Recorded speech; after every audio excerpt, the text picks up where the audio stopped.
ప్రియులారా, మన ప్రభు అయిన యేసు క్రీస్తు నామంలో మీకు శుభోదయం. ఆయనను గూర్చి అనుదిన ఆత్మీయ ఆహారం, జూలై 21 సోమవారం.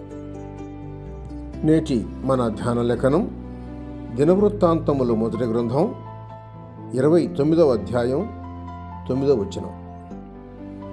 వారు పూర్ణ మనస్సుతో యెహోవాకు ఇచ్చిరి, అలాగూ మనఃపూర్వకంగా ఇచ్చినందుకు జనులు సంతోషించిరి.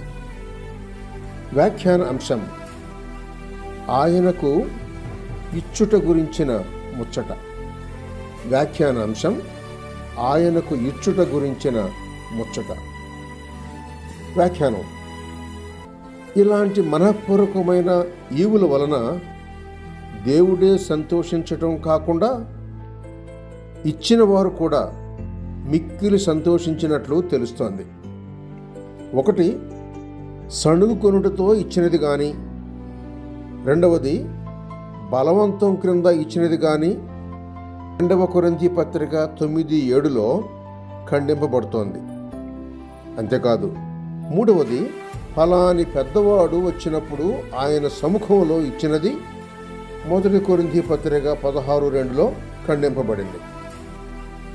మత్తయి సువార్త 6వ అధ్యాయం 2 నుండి 4 వచనాల్లో జనులు చూడటానికే ఇచ్చింది కానీ, మార్కు సువార్త 12వ అధ్యాయం 41 నుండి 44 వచనాల్లో ధనవంతులు వాడుక మీద చింతాభారం లేకుండా తమ సమృద్ధిలో ఇచ్చినది కానీ,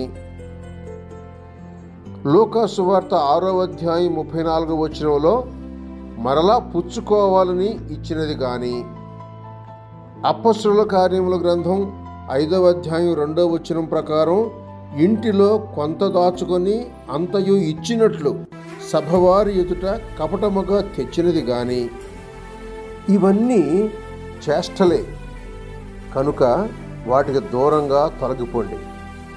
ఇలాంటివి అంగీకారాలు కానే కావు. అణిచి కుదిలించి దిగజారునట్లు పూర్ణ కొలతతో ఇయుడి అని లూకా సువార్త 6వ అధ్యాయం 38వ వచనం చెప్తోంది.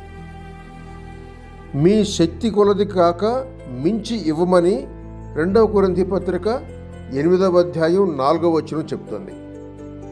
కుడి చెయ్యి ఇచ్చినది ఎడమ చేతికి తెలియకుండా ఇయుడి అని మత్తయి సువార్త 6వ అధ్యాయం 3వ వచనంలో చూస్తున్నాం.